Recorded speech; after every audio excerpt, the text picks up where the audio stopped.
Hello, everyone, and welcome. I'm Karen Dynan, Vice President and Co-Director of Economic Studies at Brookings. I'm pleased to introduce today's keynote speaker, Edward DeMarco, Acting Director of the Federal Housing Finance Agency, or FHFA. Director DeMarco has been in his current job for almost 3 years now, serving as the regulator and conservator of Fannie Mae and Freddie Mac. Since going into conservatorship in September 2008, these GSEs have cost taxpayers $185 billion and counting. Previously, DeMarco served as the Chief Operating Officer and Deputy Director of the Office of Federal Housing Enterprise Oversight, a predecessor agency to the FHFA. He also served as Assistant Deputy Commissioner for Policy at the Social Security Administration, and prior to that, served as Director of the Office of Financial Institutions Policy at the U.S. Department of Treasury, where he oversaw analyses of public policy issues involving government-sponsored enterprises and other financial institutions. Before that, he worked at the General Accountability Office. Perhaps you're noticing a pattern here. I think it's safe to say that Director DeMarco has dedicated his professional life to public service. This is something he takes very seriously, which leads us back to his present position. As the Wall Street Journal editorial page noted yesterday, Mr. DeMarco is the career civil servant who drew the short straw and ended up as the acting chief of the Federal Housing Finance Agency. And so, Director DeMarco sits here today at the center of a controversy, having been labeled the nation's top obstacle to economic recovery, as well as being called America's most dangerous man, with some liberal members of Congress even calling for him to be fired. Director DeMarco also has a tie to Brookings that I think is interesting.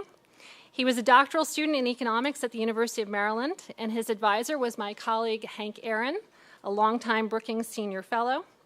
When we asked Hank for his recollection of DeMarco, he said, "Ed was the kind of guy any father would want his daughter to marry."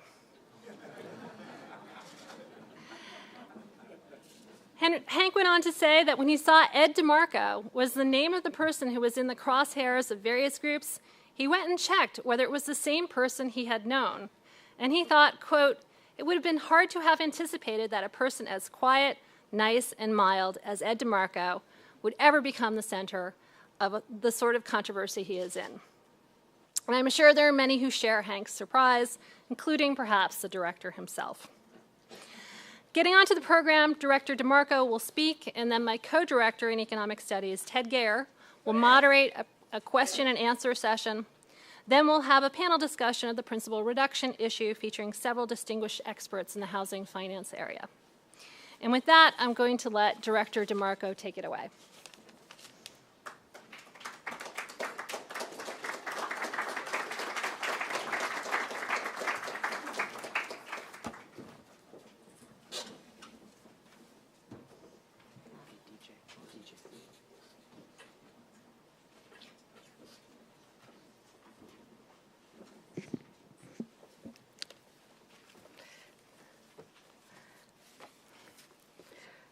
Good morning, everyone. It really is an honor to be here today. I'd like to thank Karen for that introduction and welcome. It is a particular privilege for me to have Hank Aaron here this morning as part of the audience. I'm very grateful to him for all the support and guidance he gave me, and reflecting on what Karen said, I can't wait to be done here and get home, call my wife, tell her how lucky she is. All right. Over the past 6 years, many efforts have been launched by the federal government to stem the losses arising from the housing crisis and to keep people in their homes. Some programs have worked better than others, but almost all of them required trial and error and were more difficult to actually implement than many people had expected. As conservator of Fannie Mae and Freddie Mac, the Federal Housing Finance Agency has been deeply involved in many of these efforts, and we have seen our share of successes and missteps. Today, we find ourselves in the midst of a national debate regarding mortgage principal forgiveness. Would homeowners, the housing market, and the taxpayer be best served by providing outright forgiveness of mortgage debt for certain homeowners who currently owe more on their mortgage than their house is worth today. I'm grateful to the Brookings Institution for this opportunity to offer some perspectives on this debate and to provide some preliminary findings from FHFA's most recent analysis of this issue. I will not be announcing any conclusions today. Our work is not yet complete. But in view of the state of the public policy debate on this subject, I am pleased to have this venue to enhance the public understanding of this difficult question and to explain how FHFA has approached the matter. The Brookings Institution's reputation as a home for thoughtful policy analysis and debate of challenging public policy questions makes this a most appropriate setting for this endeavor. Typically, when I begin a speech about Fannie Mae and Freddie Mac, or the enterprises as I will refer to them, I set the context by reviewing FHFA's legal responsibilities as conservator. I do so because I believe it is essential for people to understand that Congress considered the objectives it wanted FHFA to pursue as conservator. These objectives may not be easy to meet, but they are clear. FHFA's job is to preserve and conserve the assets of the enterprises, and, in their current state, that translates directly into minimizing taxpayer losses. We are also charged with ensuring stability and liquidity in housing finance and maximizing assistance to homeowners. Today, however, I want to set the context for my remarks in a different way. I would like to begin with a few words on the human element of this housing crisis. Throughout this crisis, each of us know of or have heard about many individual stories of homes lost through foreclosure. One cannot help but have sympathy for those who have suffered such misfortune.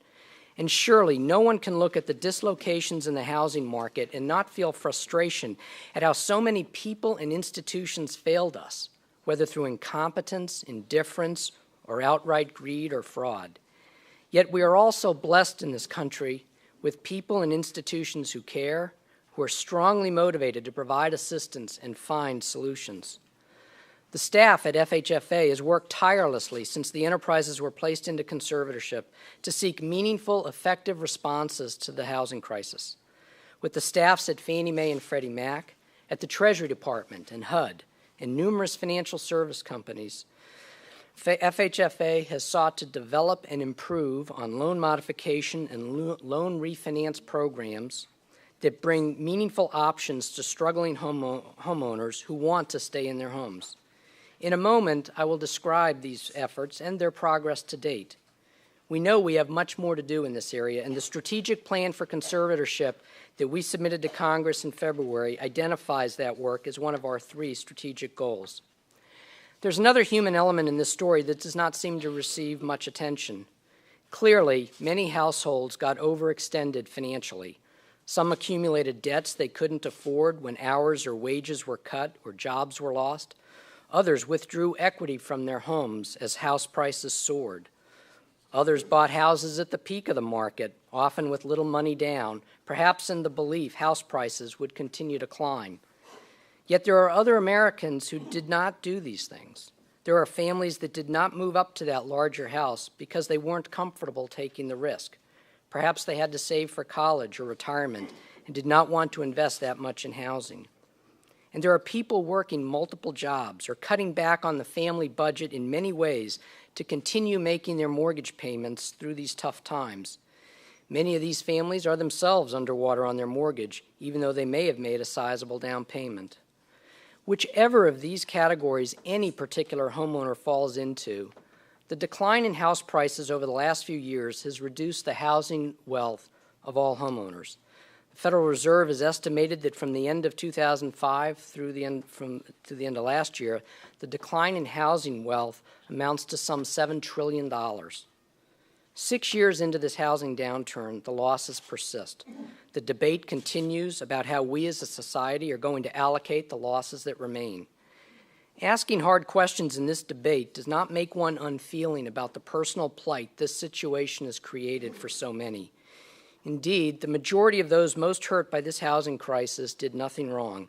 They were playing by the rules, but they've been the victims of timing or circumstance, or poor judgment.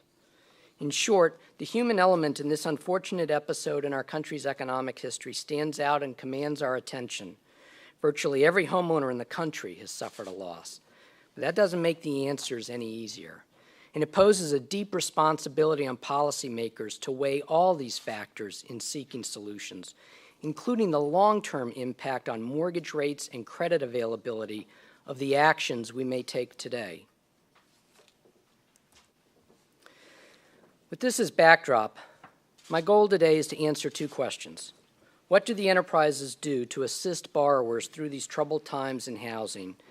And how has FHFA assessed principal forgiveness as an option for assisting troubled borrowers? So let's begin with borrower assistance efforts. Some critics have concluded that FHFA's refusal to allow principal forgiveness raises questions as to the agency's and the enterprise's commitment to helping borrowers stay in their home. To put the principal forgiveness discussion in context, I think it is useful to start by reviewing the enterprise's current borrower assistance programs. Fannie Mae and Freddie Mac have an array of foreclosure prevention programs for borrowers that are delinquent or in imminent default, most of which allow the troubled borrower to stay in their home. For those who are current on their mortgage, refinance opportunities allow borrowers to lower their monthly payment or shorten the term of their mortgage. The primary focus of the enterprise's foreclosure prevention programs is on providing borrowers the opportunity to obtain an affordable mortgage payment for borrowers who have the ability and the willingness to make a monthly mortgage payment.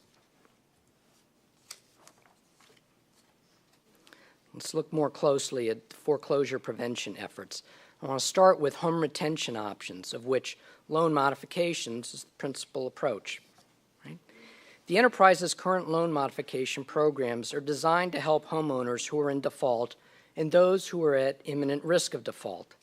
Now let me say, we're going to be posting on our website a lengthier version of the remarks that I will be making this morning, and they go into greater detail about this and some of the other figures and tables that I will be using in this presentation.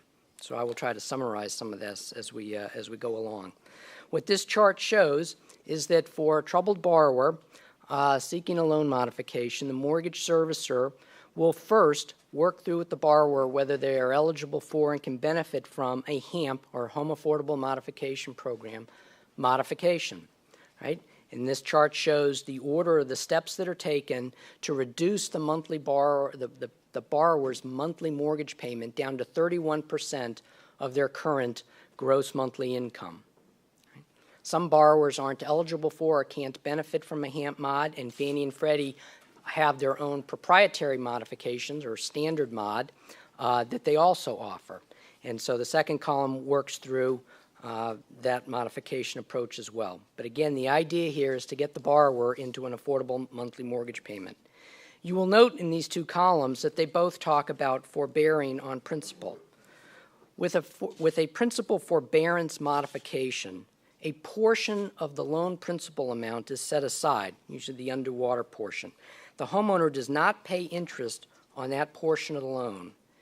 This means that the lender allows the homeowner to defer payment on a portion of their principal until they sell their home or later refinance the home. And during this period of deferral, they are paying no interest. This approach allows the enterprises to reduce the borrower's monthly payment while avoiding an actual principal write-off. Interestingly, this is the same approach used in many government-guaranteed loan programs, including the FHA program. The enterprises also offer temporary assistance because a loan modification is not always the best solution. For someone who loses their job, has a medical emergency, or faces some other short-term issue, a loan mod is not necessarily best. In such cases, Fannie and Freddie offer payment forbearance plans that allow a borrower to make no or only partial payments for a period of time. The enterprises also offer repayment plans for borrowers who fall temporarily behind and just need an opportunity to get caught up and back on track. Since the start of the conservatorships in late 2008, Fannie and Freddie have entered into more than 660,000 such plans. As this slide shows, there are also non-retention options. Most troubled borrowers should qualify for a home retention option if they have the ability and the desire to stay in their home. But if the borrower does not want to remain in their home or has experienced a permanent and significant loss of income that makes continued home ownership infeasible, the servicer is obligated to consider the borrower for a short sale, a deed in lieu, or a deed for lease. Of these, short sales are the most common. In a short sale, an enterprise agrees to allow the borrower to sell the home in an arm's-length transaction and accept the payment, the proceeds as payment of the debt. Importantly, the unpaid balance becomes forgiven principal to the borrower. Fannie and Freddie have completed more than 300,000 such home forfeiture actions since conservatorship. So in short, Fannie and Freddie's instructions to mortgage servicers are clear. Only after all these home retention and home foreclosure forfeiture options have been exhausted should a servicer pursue foreclosure. So let's turn to the results. While mortgages owned by other financial institutions or held in private label mortgage-backed securities have a much higher delinquency rate than those owned or guaranteed by the enterprises have been leading national foreclosure prevention efforts. Fannie Mae and Freddie Mac own or guarantee 60% of the mortgages outstanding, but they account for only 29% of seriously delinquent loans. Even though these other market participants then are holding 71% of seriously delinquent loans, Fannie and Freddie account for more than half of all HAMP permanent modifications. Between HAMP and their own proprietary loan mods, the enterprises have completed 1.1 million loan modifications since entering conservatorship. Not only are the enterprises leading efforts in completing loan modifications, the performance of these modifications has been better than that for most other market participants, and I would add probably better than most analysts had expected. This chart here shows at various stages after modification what the redefault rate on the loan modifications have been. While there are many issues involved in the decision on whether the enterprises should employ principal reduction that I will discuss later, data on loan modifications from the enterprises shows that performance on loan mods is not strongly related to current LTV. All right, so take a look at this slide. While not a definitive analysis, if current LTV, loan to value, had a strong effect, we would expect that the more underwater the borrower is, the higher the redefault rate would be. However, Fannie Mae data that we present in this slide shows that performance on modified loans does not vary much at all across the loan-to-value ratio. So as you can see in this chart, looking at the current loan-to-value ratio at the time of modification, even for those deeply, deeply underwater, the reperformance rates on these loan mods have been about the same, right? So what this tells us is that what matters most here is that the performance on loan modification seems to be more a function of the payment change to the borrower rather than the loan to value. And this slide is showing that the greater the payment decrease that the borrower gets, the better the reperformance rate on the modification. Collectively, these efforts have made a meaningful impact on reducing foreclosures. Since conservatorship, the enterprises have completed more loan modifications than foreclosures, and adding all other foreclosure prevention actions to the loan mods totals to some 2.1 million foreclosure prevention actions that the enterprises have taken, which is more than twice the number of foreclosures that they've completed during this same period. The enterprises also offer borrower assistance for those who are current on their loans. Right? Working with the Treasury Department and the enterprises, FHFA developed the Home Affordable Refinance Program. Exclusive to enterprise-owned mortgages, HARP allows underwater and near underwater borrowers a path to refinance their mortgage without obtaining new mortgage insurance or some other credit enhancement as would normally be required. Since April of 2009, the enterprises have acquired 10 million refinanced mortgages, of which more than 1 million were HARP loans. Still, these HARP results fell short of what we believed we could achieve. Consequently, FHFA engaged with Fannie and Freddie, the Treasury Department, and a wide array of market participants to identify and resolve impediments to the program. The changes we made to the program took effect last December, and already many of the largest lenders in the country are seeing tremendous homeowner interest in this revised HARP program, and we expect the volume of HARP loans to be increasing in the near future.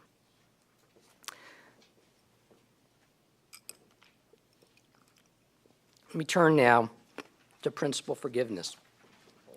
In the original HAMP program, principal forgiveness was always permitted, but was rarely used. In 2010, to encourage greater use of principal forgiveness for loans with loan-to-value ratios above 115%, Treasury supplemented the original HAMP program with the HAMP Principal Reduction Alternative, or HAMP PRA. HAMP PRA is an investor option, not a borrower option, and the HAMP program does not require the lender to offer principal reduction, even if the servicer determines it to be superior to the standard HAMP mod on a net present value basis, or NPV basis. The take-up rate on HAMP PRA has been low, and earlier this year, Treasury announced its intention to triple its current incentive payments to investors who use this approach. While both the original HAMP and HAMP PRA focus on a borrower's ability to pay by reducing the monthly mortgage payment to 31% of the borrower's monthly income, PRA also addresses a borrower's willingness to pay by reducing the loan balance. The rationale for the reduction in loan balance is that a borrower whose mortgage exceeds the home's value may not be willing to continue to make monthly mortgage payments. In other words, even though the borrower may achieve an affordable monthly payment, the ability to pay, through a basic HAMP mod, the borrower may not continue to have the willingness to pay because they are deeply underwater. By forgiving principal as part of the HAMP modification, the lower loan-to-value ratio should improve a borrower's willingness to pay. In fact, historical data has shown that the probability of default correlates with the borrower's current loan-to-value ratio. The higher that ratio, the greater the likelihood of default. So, by forgiving principal and reducing a borrower's current LTV ratio, the probability of default is reduced, and hence losses are reduced. This type of relationship between default and current LTV, supported by previous analytic work, in fact, is embedded in the HAMP net present value model and thus has been explicitly factored into FHFA's repeated analyses of principal forgiveness. Now, some proponents of principal forgiveness would limit eligibility in various ways, such as precluding it for cash-out refinance loans or loans that have mortgage insurance. There is no consensus on what such limits should be, nor does the HAMP PRA option impose any beyond the basic HAMP eligibility requirements. However Fannie and Freddie might apply principal forgiveness, it would have to be clear and transparent, having a basis in the conservatorship mandate and a general acceptance of reasonableness, if not fairness. And it would have to be clearly and publicly described so that more than 1,000 mortgage servicers could apply these rules the same way. So let me look first at our previous analysis of principal forgiveness. At the most basic level, the comparison between the loss mitigation strategies of principal forbearance and principal forgiveness is related to who gets the upside. For both principal forbearance and principal forgiveness, if a borrower defaults, enterprises lose the same amount. However, if a borrower performs successfully on the modification, in a principal forbearance mod, the enterprise retains an upside to the forborne amount, but in a principal forgiveness modification, the borrower retains the upside. And so that's what this figure tells us here, that the borrower redefaults after the mod, the loss is there either way. If the borrower defaults sometime later, but there's been some payment down of principal and house price appreciation, then the investor loss through forbearance could be less than it is through forgiveness. But if the borrower is successful as a result of this modification, remains current, stays in the home for a while, house prices recover, there's an opportunity for the taxpayer to be repaid that entire principal amount if forbearance is used. But in the case of principal forgiveness, the amount that it was forgiven up front remains a loss. Now, this basic relationship between principal forbearance and principal forgiveness largely explains the results in the analyses that FHFA provided to Representative Cummings in January. Before more fully describing the earlier analysis, one key point is worth reiterating. Any analysis of employing principal forgiveness involves more than just looking at NPV results. At a minimum, FHFA would have to consider the operational costs of implementing the program and the borrower incentive effects from the program, given that 3/4 of enterprise deeply underwater borrowers today are still current on their mortgage. In the analysis we published in January, we did not go beyond the NPV analysis, as the results did not indicate that principal forgiveness would produce superior results to principal forbearance. So now let's turn to the latest change to the HAMP program, the triple HAMP payment incentives. FHFA is still in the process of analyzing whether the enterprises will offer principal forgiveness as part of HAMP with the triple incentives provided by Treasury. This morning, I will provide some preliminary findings from refreshing our earlier analysis, incorporating the triple incentives and altering our model work based on the critiques that our previous work has received. As I noted earlier, in considering principal forgiveness as a loss mitigation tool, besides the NPV impact, we also will need to consider operational costs and borrower incentive effects. Now, questions were raised about the methodology FHFA employed in its earlier analyses. To address these concerns, we've made the following adjustments. We've lowered delinquent borrowers' FICO scores, or credit scores, by 100 points to better reflect the current credit standing of the borrower rather than where they were at the time the loan was originated. We've raised delinquent borrowers' housing payment debt-to-income ratios. Those that were below 45% have been set at 45%, and those above 45% have not been adjusted. This time around, we've applied zip code level rather than state level house price indexes to estimate what the current loan-to-value ratio of the mortgage is. Rather than doing the analysis as simply forbearance only versus forgiveness only, this time around, we used the full HAMP PRA and regular HAMP waterfalls to work through what the actual payment to the borrower would be. And again, we've incorporated the triple incentive payments that would come to Fannie and Freddie from doing principal reduction. In addition, the original analysis that we produced considered all enterprise loans that had a current loan-to-value above 115%, not just the delinquent borrowers. This time, to provide an estimate of the potential HAMP borrower pool, the analysis I'm going to talk about here limits the analysis to those borrowers that are deeply underwater, right, so above 115% loan-to-value, and are delinquent on their mortgage today. We did allow for some portion of those who are still current today to roll into delinquency. So what we did is we assumed 5% of the enterprise's deeply underwater borrowers who are current on their mortgage, we assumed 5% of them roll into becoming delinquent and then hence being considered for a loan mod. And this wasn't randomly decided, the 5%. 5% is actually the roll rate we saw from the end of December of 2010 to the middle of 2011.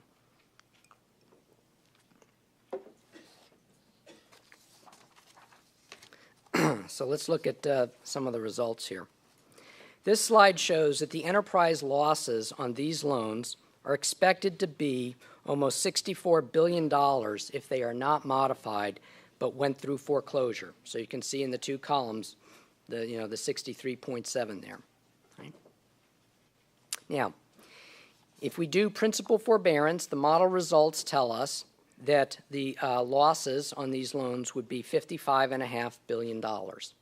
If we use the HAMP principal reduction alternative, the losses would be $53.7 billion to Fannie and Freddie. Hence, in this analysis, principal reduction is better for the enterprises. That is, it reduces the enterprise's losses by $1.7 billion. Right? Now, the total potential incentive payments from the Treasury to the enterprises in this analysis would be $9.5 billion.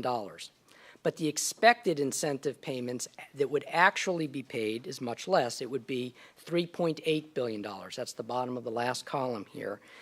And the reason for this difference is that the HAMP model allows for and predicts that a good number of the borrowers that get this loan modification are still going to default anyway. And if they default anyway, not all of these incentive payments would actually get paid because the incentive payments from Treasury are paid out over several years. So in summary, on just a net present value basis, this updated analysis shows a positive benefit to the enterprises of $1.7 billion and Treasury incentive payments to the enterprises of $3.8 billion, which would imply a net cost to the taxpayer of $2.1 billion. Now, this does not account for any offsetting benefits in terms of greater housing market stability if principal reduction reduces total foreclosures relative to doing a standard HAMP mod, but that benefit is difficult to quantify. As I've noted, the NPV results alone are not the sole basis for the decision on whether the enterprises should pursue principal forgiveness. One factor that needs to be considered is the borrower incentive effects. That means, will some percentage of borrowers who today are deeply underwater but current on their mortgage be encouraged to either claim a hardship or actually go delinquent in an attempt to capture the benefits of principal forgiveness? This is a particular concern for the enterprises because unlike other mortgage market participants that can pick and choose where principal forgiveness makes sense, the enterprises must develop the program to be implemented the same way by more than 1,000 seller servicers. In addition, the enterprises will have to publicly announce this program, and borrower awareness of the possibility of receiving a principal reduction modification will be heightened among enterprise borrowers. So as opposed to more targeted efforts of individual lenders or the current opacity of the HAMP process, there is a greater possibility that borrower incentive effects would take place on an enterprise-wide principal forgiveness program. Now, it's difficult to model these borrower incentive effects with any precision. What we can do is give a sense of how many current borrowers would have to successfully become strategic modifiers for this NPV economic benefit provided by the Treasury incentives to be eliminated. In this context, a strategic modifier would be a borrower that either claims a financial hardship or misses 2 consecutive mortgage payments in an attempt to qualify for HAMP and obtain principal forgiveness. This table provides some sense of the results. If principal reduction was successfully done on all 691,000 borrowers that I talked about a few slides ago, the enterprises would need to have 90,000 additional borrowers strategically modify for that to wipe out the benefit to them of receiving the Treasury incentive payments. But that's unlikely, right? We're not going to get 100% pull-through on loan mods offering principal forgiveness. Suppose we were successful on half of the 691,000. Then we would need roughly 50,000 strategic modifiers. And if we only had a quarter pull through with principal forgiveness, then we would need only 20,000 current borrowers to strategically modify in order to wipe out the benefit to the enterprises of the incentive payment. And keep in mind in this that the enterprises have about 2 million deeply underwater borrowers today who are current on their loan. Finally, in considering whether the enterprises should adopt principal forgiveness under HAMP, FHFA must also consider operational costs. The direct operational costs would focus primarily on technology modifications and improvements. We're still evaluating those costs, but they're not trivial. There would be other, more indirect costs. These include the cost for launching a new program, including the development of guidance to and training for mortgage servicers. The indirect costs also include the opportunity cost of diverting existing resources at Fannie and Freddie from other loss mitigation activities or from some of the activities announced in the strategic plan. All these cost factors would have to be carefully considered in coming to a decision to employ principal forgiveness or not. In closing, let me try to summarize all of this into a handful of conclusions and observations. The issue before us is not about whether Fannie Mae and Freddie Mac provide support to families having trouble making their mortgage payment. Clearly, they already do, and it remains FHFA's and the enterprise's collective objective to do so. As FHFA makes its decision on whether the enterprises should offer principal forgiveness with the HAMP triple incentives, we will look to the issues I have described: the net present value impact, the borrower incentive effects, and the operational costs. Those are the issues within our responsibility as conservator of the enterprises. Whether Fannie Mae or Freddie Mac forgive principal or not, the universe of enterprise borrowers potentially eligible for a HAMP principal reduction is well less than 1 million households, or a fraction of the estimated 11 million underwater borrowers in the country today. This is not about some huge difference-making program that will rescue the housing market. It is a debate about which tools at the margin better balance two goals: maximizing assistance to several 100,000 homeowners while minimizing further costs to all other homeowners and taxpayers. The anticipated benefit of principal forgiveness is that by reducing foreclosures relative to other modification types, enterprise losses would be lowered and house prices would stabilize faster, thereby producing broader benefits to all market participants.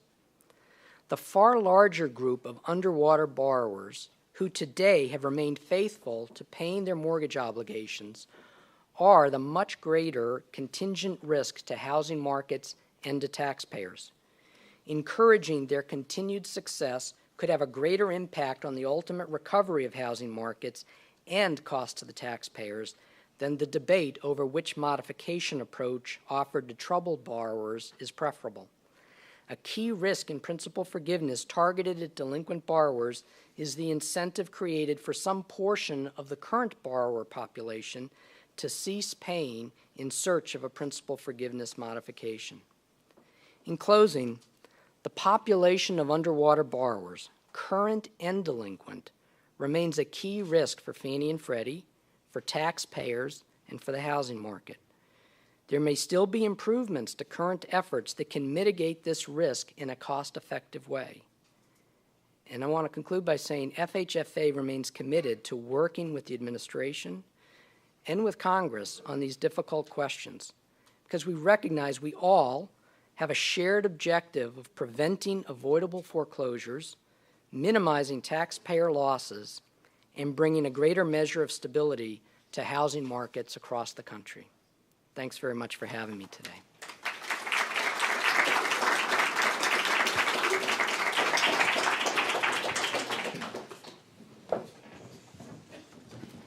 Thanks.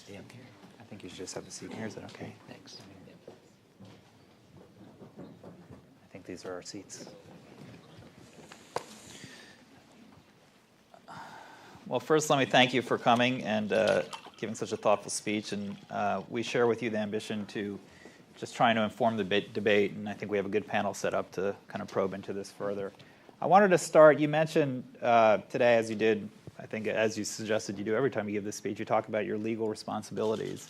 And one of those is to preserve and conserve the assets and properties of the agencies, in effect protect the taxpayers.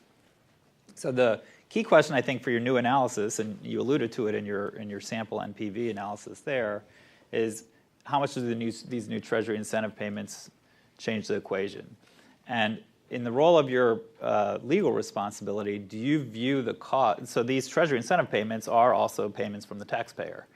Is this in any sense viewed as a cost to you in your analysis, or is this money that's coming from another source, and therefore, if it's enough to fill the hole and make principal reduction worth it, in some sense, that's not your role, that's not your problem, that's a different pile of taxpayer money, and so therefore it's not part of the analysis? We're approaching it as our responsibility is to conserve assets of the taxpayer, and so we're looking at what the cost would be to Fannie and Freddie. It can't help us but to be aware that we are conserving assets on behalf of the American taxpayer. And so if we engage in principal forgiveness because there's money being taken from another taxpayer pocket, we are trying to provide transparency, that that is the case. So while it may make Fannie and Freddie's losses lower, if it makes the overall cost to the taxpayer higher, we're trying to provide clarity to that point. But we recognize that Congress gave us a responsibility and a mandate. It gave the Treasury Department a different responsibility and mandate and a different funding source with TARP funds. Now, TARP funds up to now have never been used for any Fannie and Freddie loan modifications, but the Treasury Department has determined for the first time this January that if we were to do principal forgiveness modifications, that it would use TARP money to Fannie and Freddie as investors to receive the investor incentive payment. So we're trying to provide clarity about how this all works, but our responsibility is to that of conservators. So it'll be how this affects the net present value to Fannie and Freddie, but it will also include these other considerations I touched on in my remarks. What's the operational cost of doing this, and what are the borrower incentive effects, which are very hard to measure. And understanding this was preliminary, do you have a sense of when your final analysis will be, including these Treasury incentive payments? I believe that this issue really needs to be brought to conclusion. There's an awful lot of new information, and obviously the Treasury offer is fairly new, so we've really had to take time to go back through this analysis, but we're looking to wrap it up in the next few weeks. Okay, sounds great. Also, again, on your responsibilities and how you see your role, you mentioned affordability. And I think in previous speeches you've talked about the fundamental point of a loan modification is to make it affordable so the borrower can make the monthly payment. And I noticed, I tried to scribble quickly as you were writing, here you distinguish between ability to pay and willingness to pay. So it's quite likely that there are underwater borrowers out there who might be able to afford their mortgage, or maybe if you give them a principal forbearance or lower their rate, they can afford their mortgage, but they are so far underwater that they make the decision, you know what, I'm so far underwater, I'll never make this equity up, I'm not willing to pay, I'd rather walk away from this. And I think I got the quote, you said that any principal reduction policy would have to consider, I think, quote, general acceptance of reasonableness, if not fairness. So I can see if a principal reduction is helping those people who can completely afford their mortgage, but they opt not to because they're underwater, many people may view that unfair, and maybe that's why this is a tough thing to pass through legislation. But does that go into your calculus and how to do the NPV analysis and how to go forward? Because clearly, from a bottom line point of view for Fannie or Freddie, if you have a borrower who's going to walk unless they get a principal reduction, it's better to give them that borrower a principal reduction. Well, be careful about the kind of incentives that we create by doing that is really the point. Well, the point I was trying to make about this being sort of reasonable if not fair was in the context of the situation for Fannie and Freddie in determining to offer principal forgiveness, and then who it would be offered to, is different than an individual mortgage servicer who may make this decision for their own book of business, because that individual mortgage servicer can go through their loan book and decide on whatever factors it wants to use whether to offer that borrower principal forgiveness. There's no regularity to it, and that particular servicer can do its thing in the way it sees best.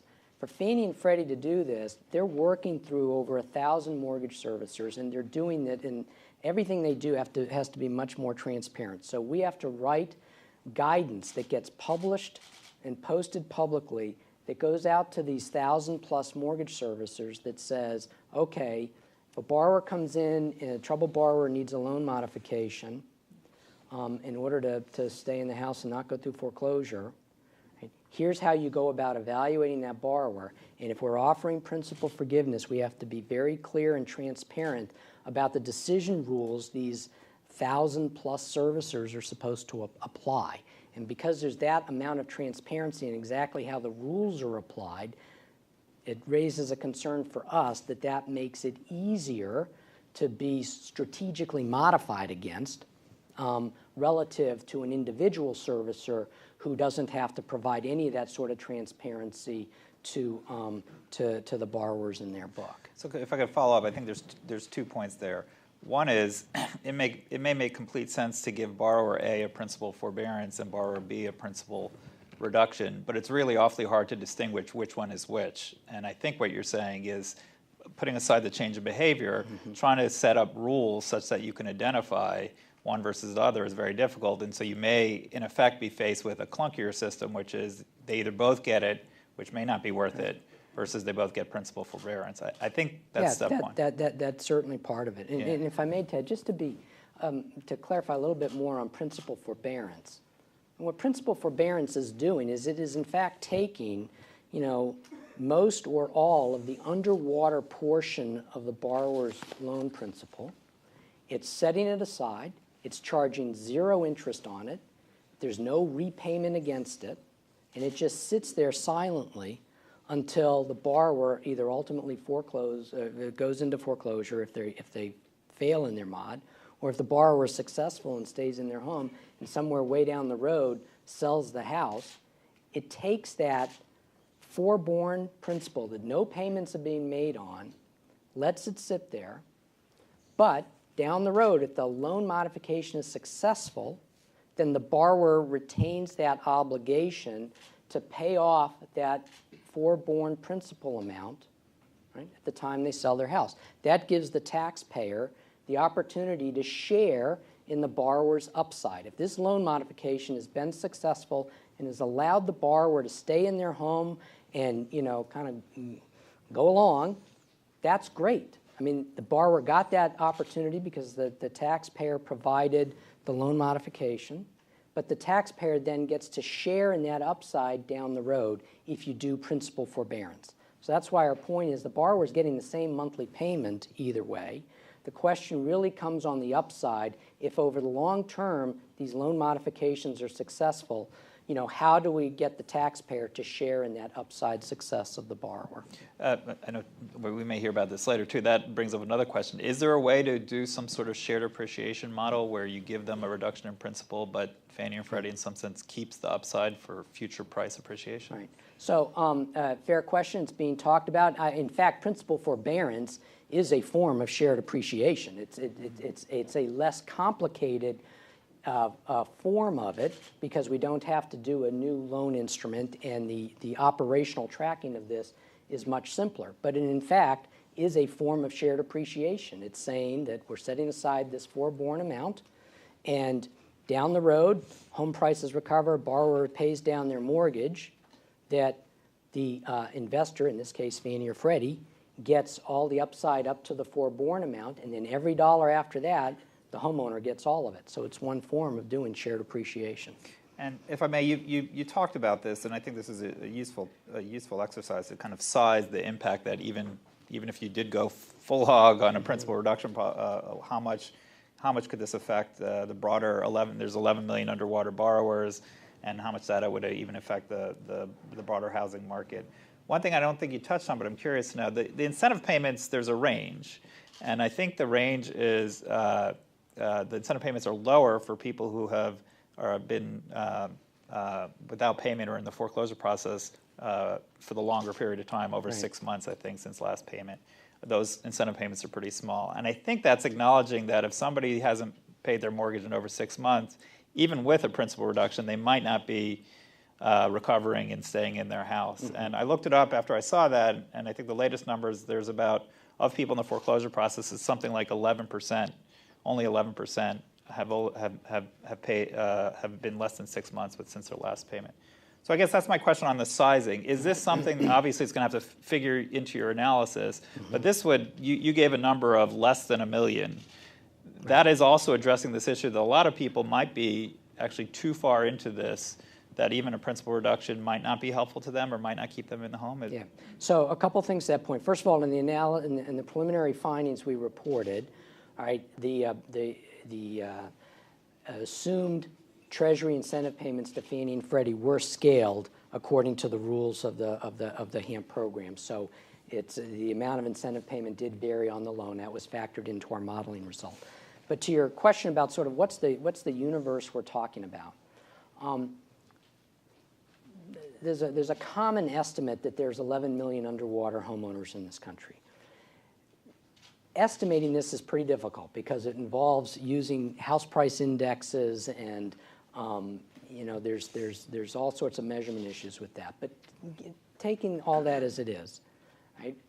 For Fannie and Freddie, if we use zip code level house price data, Fannie and Freddie today have about 2.5, 2.6 million loans that are what we call deeply underwater. That is, the current loan-to-value ratio on these mortgages is above 115%. So 2.5, 2.6 million. Of that, approximately 2 million of them are still paying their mortgage every month. So the group that is delinquent, whether it's 60 days delinquent or they haven't made a mortgage payment in 4 years, is on the order of 500 to 600,000 borrowers. So that's the universe of folks that we're trying to reach right now with the various loss mitigation tools I talked about in my speech. But it's the 2 million who are deeply underwater and current that we're particularly concerned about, and that's why the HARP program and the changes we made to HARP last year are so important. Try to give these folks both an encouragement and a better opportunity to continue to pay their mortgage, because that's a huge credit risk to us. Great.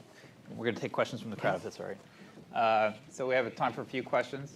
I see Nick back there. And I think there's a microphone. If you could just introduce yourself, and we're limited on time, so keep it to a question.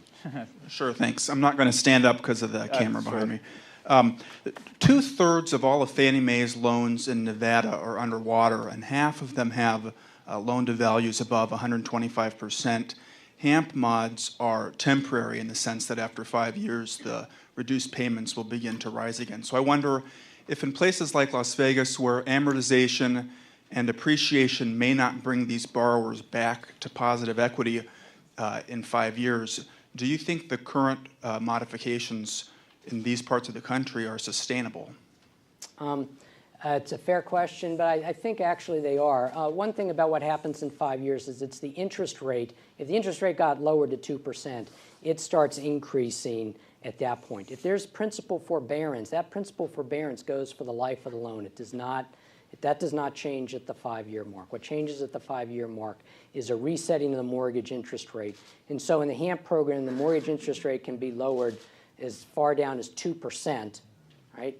And after 5 years, it'll go up a percentage point a year until it hits whatever the current market rate was at the time of the loan mod. For most borrowers, that's going to be on the order of 4 to 4.5%. So there will be a gradual increase in interest rate from 2% to 4 or 4.5% that'll start at the 5-year mark. But the other aspects of the loan mod will stay in place, including the principal forbearance. And the other thing I'll just observe about Nick's question is that clearly, when we talk about these underwater borrowers, these are not sort of randomly or uniformly distributed around the country. They're concentrated in certain markets that were particularly experienced a big housing bubble and then a big burst in the bubble. So most of this is concentrated in a handful of states. No question. It's going to be a little unfair. He's going to marry to his daughter Hank.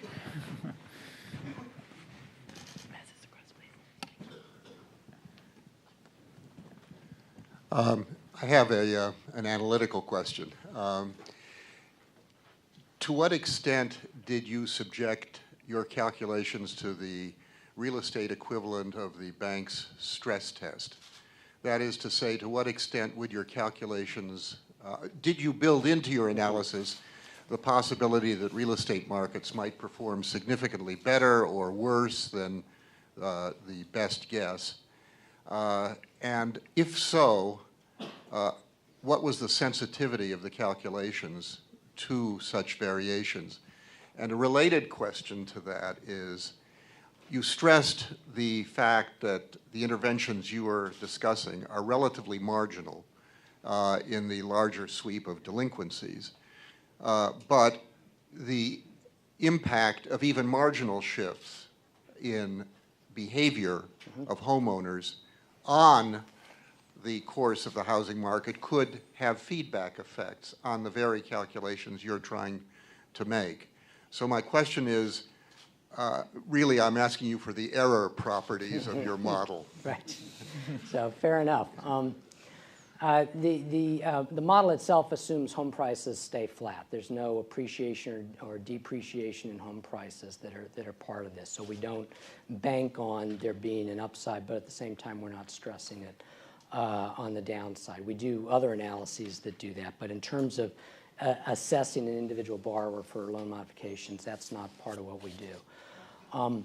But the other part, the incentive effects, that is part of what we are in fact wrestling with today, and so that work's not complete. But the idea that, I mean, and this is, so I can be an economist, right? On the one hand, on the other hand, on the one hand, if principal forgiveness achieves its stated objective of accelerating the stabilization of house prices and the feeling that borrowers are going to continue to stay and we're not going to see more foreclosures, that has a positive feedback effect.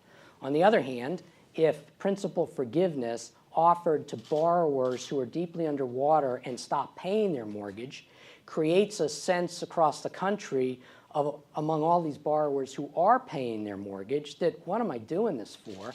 You know, I'm at 140 or 180 LTV. You know, I'm doing this because I believe I've got an obligation to, but I see the government is encouraging, you know, activity the other way, or providing certain people, let me put it that way, the government is providing an opportunity for certain people who aren't paying the ability to get this principal right down. You know, it's got a feedback effect there that is very negative to the housing market. And in fact, the more we see that kind of behavior, the more that could build upon itself. So, I mean, interestingly, the various participants in this debate, you know, tend to take one side or the other. But in fact, you know, both are plausible. But to your point, these feedback effects in terms of how they may affect borrower behavior is really quite important to this whole discussion. But on the first point, do you have any sense as to the sensitivity of your calculations to the possible increase in real estate prices, or on the other hand, to a decrease? Well, I didn't get to do this in my dissertation defense, but I know some of my staff who has actually done this work can speak to that. But I don't believe I've got anything I can report on that. Anyone else? In the back there. Great, thanks. Chris Arnold with National Public Radio. Excuse me. Could you talk a little bit more about the shared appreciation approach, the one I guess you described as more complicated, where let's say there's $50,000 that gets pushed back and no interest is paid on it, house prices recover, where the homeowner would get, you know, $25,000 of the upside, Fannie or Freddie would get $25,000 of the upside. So there's a disincentive for strategic default because the homeowner would be losing some of the potential upside, but enough of an incentive to stay with making the payments because, well, I'm not giving up all my upside, you know, the kind of thing. I think Menendez has talked about this at hearings and stuff. Is that actively being considered, I guess, is my question. What I was trying to say there is that a shared appreciation mortgage, if we did a principal forgiveness modification and then wrote a separate shared appreciation agreement, that's a new instrument that doesn't exist today. We'd have to figure out what the basis for that shared appreciation would be. Operationally, this would be harder to track over time, and then the ability to take this loan and if we probably end up having to be on the balance sheet of Fannie and Freddie, which we're trying to shrink. So it's operationally has some different complexities and some judgments about the shared appreciation feature that would all have to be worked out. The systems, the operational systems, the financial accounting systems and so forth that are in place today already allow for principal forbearance, and so there's no additional investment. We can do that easily, and we know how to track it. It is one way of doing shared appreciation. So the point is that the way with principal forbearance, we are in effect doing shared appreciation mortgages using the technology and tools that are already in place. We don't have to take time to build that and to make these other decisions. Okay. Just to follow up, so I understand, is that does that mean you're not considering the more complicated one, or you're running all the numbers on it, you're just saying it is more complicated, it would cost more money to implement? I think I'd leave it where I have it. Let's take one more last one right here. With all these programs to help delinquent borrowers, and you went through many of them, to what extent do you think, and all the political pressure to help delinquent borrowers, to what extent do you think a mortgage is no longer backed by collateral, and what does that imply about the future of the return of the private sector? So let me say this about the underwater borrowers. I mean, I talked about how many are Fannie and Freddie, but there's a whole lot that are in private label securities. What doesn't get reported nearly widely enough is that most Americans that are underwater on their mortgage, they realize that they signed a contract, they've got an obligation to make that payment, and in fact, they are. So whether we consider this to be a collateralized loan or not, or how an investor looks at it, I think the real important point here is that folks that are underwater on their mortgage realize that they've got an obligation to make that mortgage payment. They are continuing to do so, and they should be encouraged to continue to do so. In terms of bringing private capital back into the market, I mean, private capital is going to want to look for a number of things to be fixed relative to the way the market operated over the past decade. And so the strategic plan for conservatorship that we sent up to Congress in February is one measure of the steps that we at FHFA are seeking to take to fix those problems with the mortgage market, and we think that they are a part of what needs to be done in order to attract private capital back into the mortgage market. But clearly, private investors are going to look for, are going to take a whole lot harder look at mortgage credit risk, as they re-enter into this market space. Well, with that, I want to thank you again and also welcome you to stay if you'd like to listen. We have a panel following, but thank you so much for being here, and you're always welcome to come. Appreciate it.